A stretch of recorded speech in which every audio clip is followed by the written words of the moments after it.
Hola mis queridos amigos, nuevamente con ustedes su doctor Tira, que ronca en esta negra noche neoliberal, latinoamericana y más dura para Sudamérica que para el resto del continente americano, porque ya en México por lo menos hay una aurora. En cambio, en Ecuador y en Brasil, especialmente en Brasil, las cosas no se ven bien. Y no se ven bien porque Bolsonaro, un capitán, ustedes saben lo que es ser capitán en el ejército, en cualquier ejército latinoamericano, pues es casi nada. Es ser casi nadie. Y en general, ser un militar en un ejército latinoamericano es realmente algo que merece todo un proceso de análisis y observación. Al menos en Ecuador, durante la época de Guillermo Rodríguez Lara, muchos militares fueron enviados a los mejores institutos a prepararse y se creó lo que se llamaba el militarismo ilustrado. Pero en el resto de América Latina, la historia de los militares ha sido una historia realmente terrible. Han pasado esta semana en National Geographic lo que fue Noriega. Sabemos quién fue Pinochet. Sabemos quién fue Vilela y todos esa gavilla de militares argentinos. Sabemos quiénes fueron los militares brasileños. Sabemos quiénes fueron los militares uruguayos. Sabemos quiénes fueron los militares peruanos en la época de Fujimori. Sabemos quiénes fueron los militares centroamericanos, como los militares en Guatemala, con Ríos Montt, en El Salvador, que asesinaron a Monseñor, que ahora es un santo, y lo que han sido en toda América Latina. Los militares en sí, nosotros cuando crecimos con el concepto de que la diferencia entre un militar y un caballo es que el caballo tiene los cascos en la pata, en las patas, y los militares tienen los cascos en la cabeza. Parecía que eso era un insulto y no quedaba, y lo usábamos como un humor, nada más solo para molestar a los militares. Inclusive se decía que cuál era el potrero más chiquito del mundo, y se decía el uniforme de un militar. ¿Y por qué? Porque cabía una sola bestia.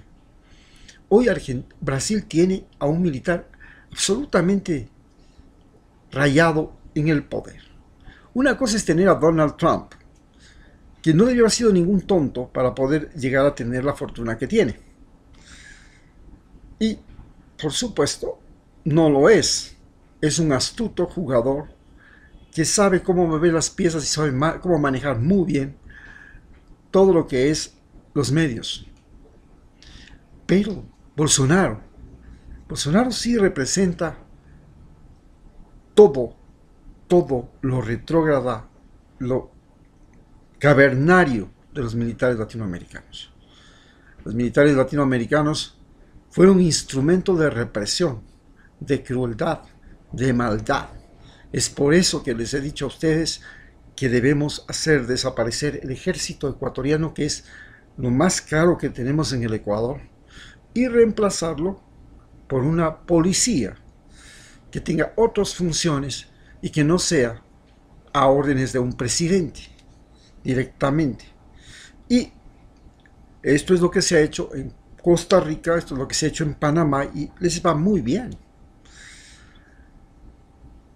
A pesar de que en Ecuador sí tenemos algunos militares inteligentes, como el candidato a la alcaldía de Quito, Paco Moncayo, o el general José Gallardo, al cual siempre les diré que manejo mis consideraciones y respeto. Y han habido otros generales, como el general Rodríguez Lara, que fue un militar inteligente. Pero una cosa fue Rodríguez Lara y otra cosa fue Durán Arcentales. Durán Arcentales o Jarrín, su ministro de gobierno, no caminaban en cuatro por pereza.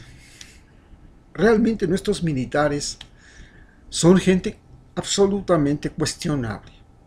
Por más que los tenga mucho cariño y todo, se formaron bajo un régimen estúpido que se llamaba el militarismo prusiano. Después de Eloy Alfaro, se importó el modelo de obediencia prusiano, que es el mismo modelo que tenía el ejército nazi. Y este modelo prusiano se instaló básicamente en Chile y en Ecuador. Y esto era la obediencia absoluta. Entonces, cuando hablamos de militares, tenemos que pensar seriamente que es lo peor que puede llegar a tocar el poder en un país. Hoy mismo estamos sufriendo las consecuencias de que mi amigo Lucho Hernández esté metido en el Consejo de Participación Ciudadana. Qué pena. Pero lo más grave es lo que viene en Brasil. Brasil ya de por sí es un gran problema porque es el país más grande de Sudamérica. Es un país donde la insatisfacción social está en ebullición. Es un país con gran conflictividad. Lastimosamente Lula no logró resolver el gran problema que era el narcótico de Brasil, el carnaval y el fútbol. Convertir a un país y sedar a un país con carnaval y fútbol, y luego pensar que dándoles olimpiadas y dándoles un campeonato mundial de fútbol las cosas iban a salir mejor. No era correcto. Realmente lo más correcto era haber luchado no contra la pobreza como lo hizo, sino como les he dicho a ustedes, lo más correcto es luchar contra la ignorancia. Y la ignorancia no es no saber, porque un médico puede ser un neurólogo y ser neurocirujano y tener un conocimiento extraordinario de la neurocirugía, pero puede ser un analfabeto, puede ser ignorante, porque solo sabe una cosa, solo sabe mover las manos con el microscopio y la máquina que hace los movimientos en el cerebro. Esa es su única habilidad. Del resto, él no sabe ni dónde está parado. Hemos llegado al exceso de perfeccionamiento en una sola área y eso convierte al individuo en un individuo sin visión social, sin visión periférica, sin visión del ambiente. Entonces la lucha era luchar contra la ignorancia, que es luchar contra esta percepción de una sola cosa. Segundo, era luchar contra las enfermedades y la pobreza y las dificultades económicas. Sí, también había que luchar contra eso. Tercer lugar, había que luchar contra el despilfarro, el derroche. Porque no es posible que vivamos en una sociedad donde se vive el derroche. Por ejemplo, lo que pasa en Ecuador. Tenemos una ciudad como Quito que tiene 40.000 vehículos donde todo el mundo viaja uno solo en cada vehículo y ocupa un enorme espacio, gran cantidad de combustible, los carros pasan parados todo el día en las calles o en los estacionamientos y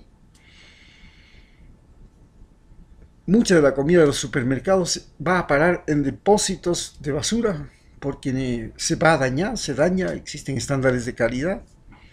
Entonces, todo esto nos hace ver que estamos viviendo en una sociedad del derroche y se necesita cambiar esa mentalidad.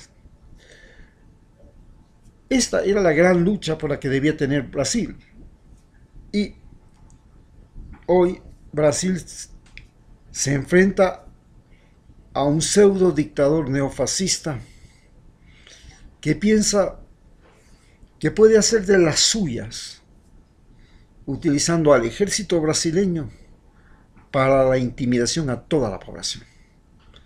Esperemos que Brasil reaccione, que Bolsonaro no tenga éxito, que sea un sonado fracaso, que sea el peor fracaso que tenga América Latina para que Argentina con Macri y Brasil con Bolsonaro